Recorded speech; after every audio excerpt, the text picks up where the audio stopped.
Imagine being 38 years old, taking the brave step to start your family, going through IVF via a sperm donor, having the joy of having an embryo implanted, it being a successful embryo, getting pregnant, carrying a successful pregnancy, which we should never take for granted, giving birth, delivering a healthy baby, and yourself making it through delivery. We know how dangerous pregnancy and birth can be, only to find that the IVF clinic implanted the wrong embryo. You carried a baby that was not biologically yours, and the baby's biological parents ask for the child back. This is a real life case. Recently, news has come out of America that a woman went through IVF. This lady was Caucasian. The sperm donor that she chose also had similar features to her. To her surprise, the baby came out and the baby was black.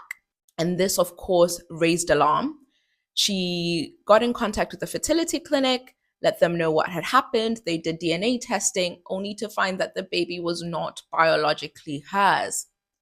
I'm guessing in part of the due diligence, duty of candor, all these things, the clinic notified the biological parents of the baby, and they said, we want the baby. And they then started legal action to ask for the baby back from the woman who had carried the pregnancy, delivered the baby, looked after the baby for a period of time as well.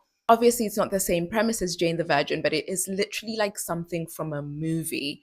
And it really made me think about what structures are in place to make sure that the right embryo are going into the right people, because a lot of us are thinking about egg freezing and preserving fertility for future, as well as a lot of us are going through IVF. I think recent studies have said something like 1 in 7 or 1 in 8 couples will have difficulty in conceiving, and a huge chunk of those people will pursue IVF as an option. Now, IVF is not a guaranteed route to a baby. From 2022 data in the UK, the average IVF pregnancy rate per embryo transferred is 31%. And that doesn't account for that pregnancy progressing to term and progressing to a delivery and progressing to a live birth.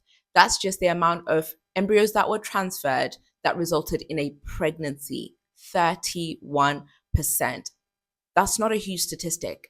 So imagine overcoming that statistic and achieving a pregnancy, carrying that pregnancy to term, giving birth. And that's a video for another day about the dangers of pregnancy. An error occurred where the baby that you carried, gave birth to, and looked after they were born was not your biological child. Reasons why people might need IVF are so broad.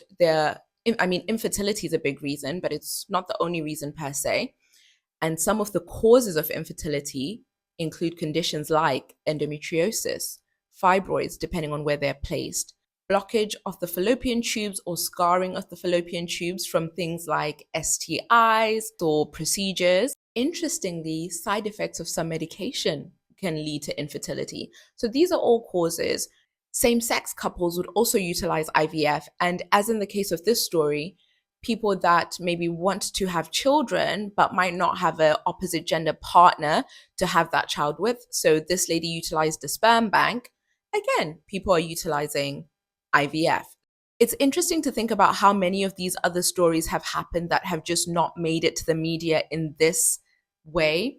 And I've had a look to see if anything has been publicized in the UK. I found a story from way back in 2002. It just is food for thought because a lot more people will be utilizing IVF. And how would it be ensured that this does not happen? Because if something like this happens, it can be devastating, and devastating on a huge scale for both families that are involved, for the child or children involved as well.